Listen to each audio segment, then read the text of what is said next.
సుందరాకాండ 31వ సర్గ.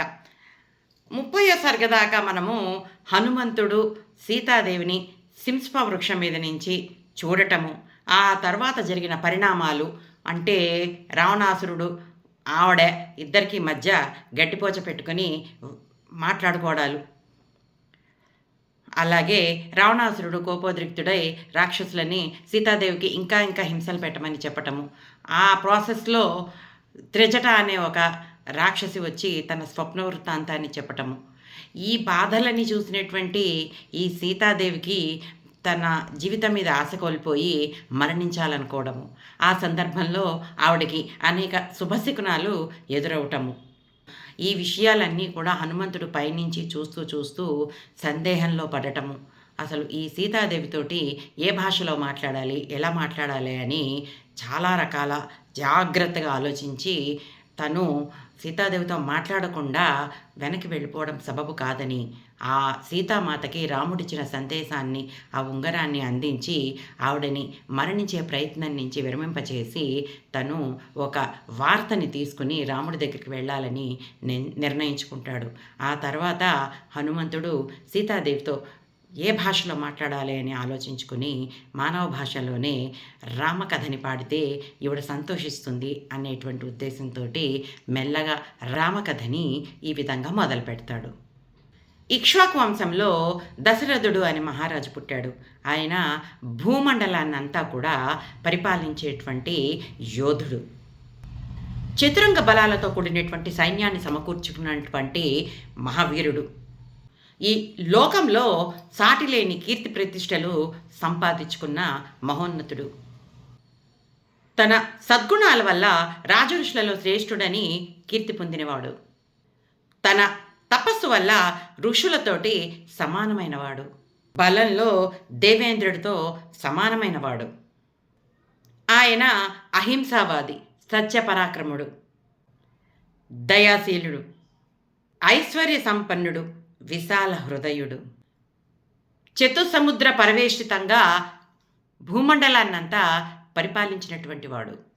అతడి కీర్తి ప్రతిష్టలన్నీ కూడా దశ దిశలా వ్యాపించాయి.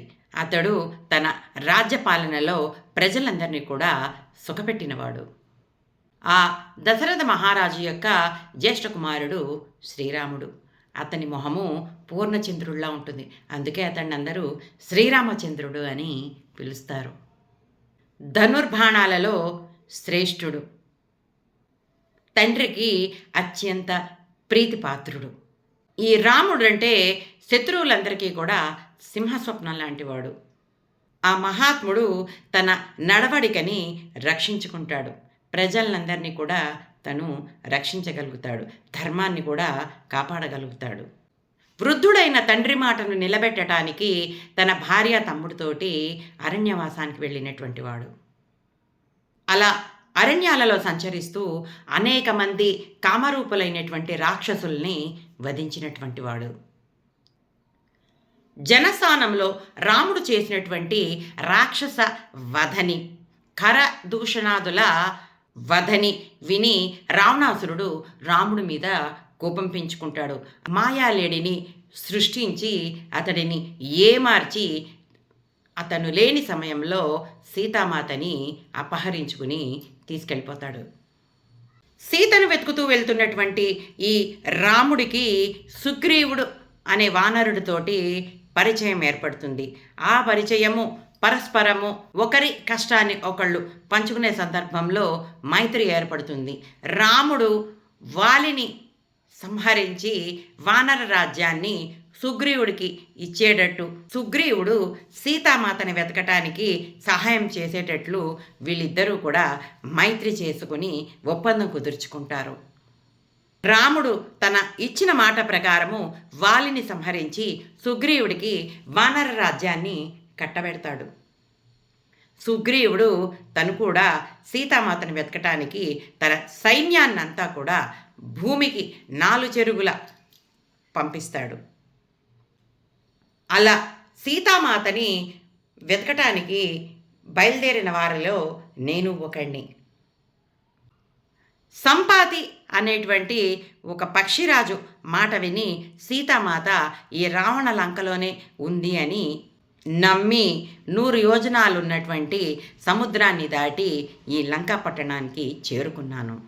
సీత ఏ రూపులో, ఏ రంగులో, ఏ లక్షణాలతో ఉంటుందని రాముడు చెప్పాడో అచ్చు అలాంటి లక్షణాలతోటే ఉన్నటువంటి ఈమెని చూశాను అని అంతవరకు చెప్పి హనుమంతుడు ఊరుకుండిపోయాడు. ఆ మాటలు విని సీతామాత ఆనందంతో పులకరించిపోయింది. తన విశాలమైన నేత్రాలని పెద్దగా చేసుకుంది.